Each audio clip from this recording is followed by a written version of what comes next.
Ang ating debosyon mula sa Kasama ni Jesus ngayong araw ng Biyernes, 3 ng Oktubre, taong 2025,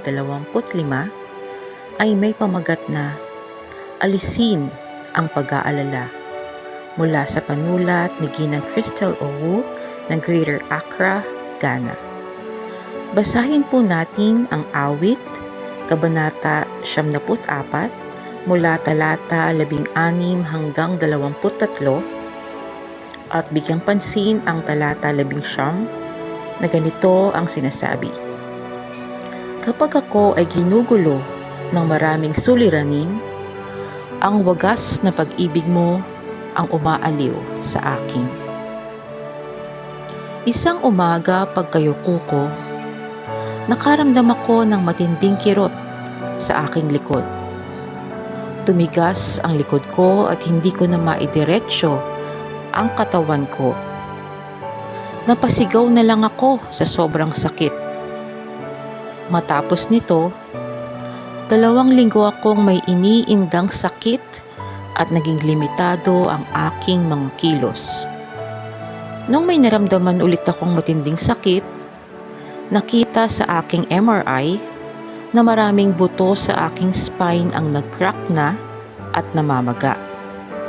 May mga napunit akong litid at mga naipit na ugat.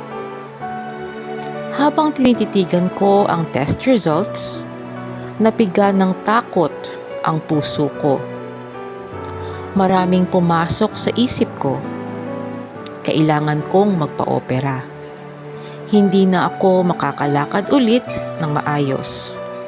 Habang buhay na akong mababaldado.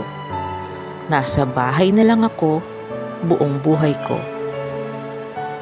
Bigla kong naalala ang awit 74:11 na nabasa ko ng umagang yon. Tumigil ang pag-ikot ng isip ko. Napanatag ang puso ko. Nagtiwala akong magiging maayos din ang lahat.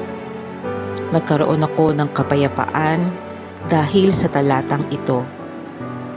Naipaalala nito sa akin na batid ng Diyos ang mga suliranin ko. Nasundan ito ng 3 taon ng mahirap at dahan-dahang paggaling.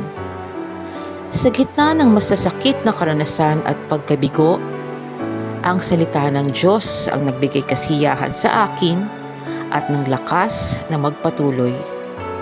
Simula noon, sa tuwing nalulunod ako ng mga problema, inaalala ko ang awit 74:11. Binibigyan ako nito ng kapanatagan at natutuon ang isip ko sa Diyos imbes na sa problema. Sa pamamagitan ng mga talata, patuloy na inaalis ng Diyos ang aking mga alalahanin. Tayo po'y manalangin at isama po natin sa ating ipapanalangin na maituon ang isip sa Diyos imbes na sa problema. O Diyos, ipanatag mo kami kapag kami ay nababalisa. Tulungan mo kaming magtiwala na sinasamahan mo kami at niyayakap mo kami ng iyong pag-ibig. Amen. Isipin ngayong araw, may kapangyarihan ang salita ng Diyos na pawiin ang aking mga pangamba. Isang mapagpalang araw po sa ating lahat, naway patuloy tayong lumakad kasama ni Jesus.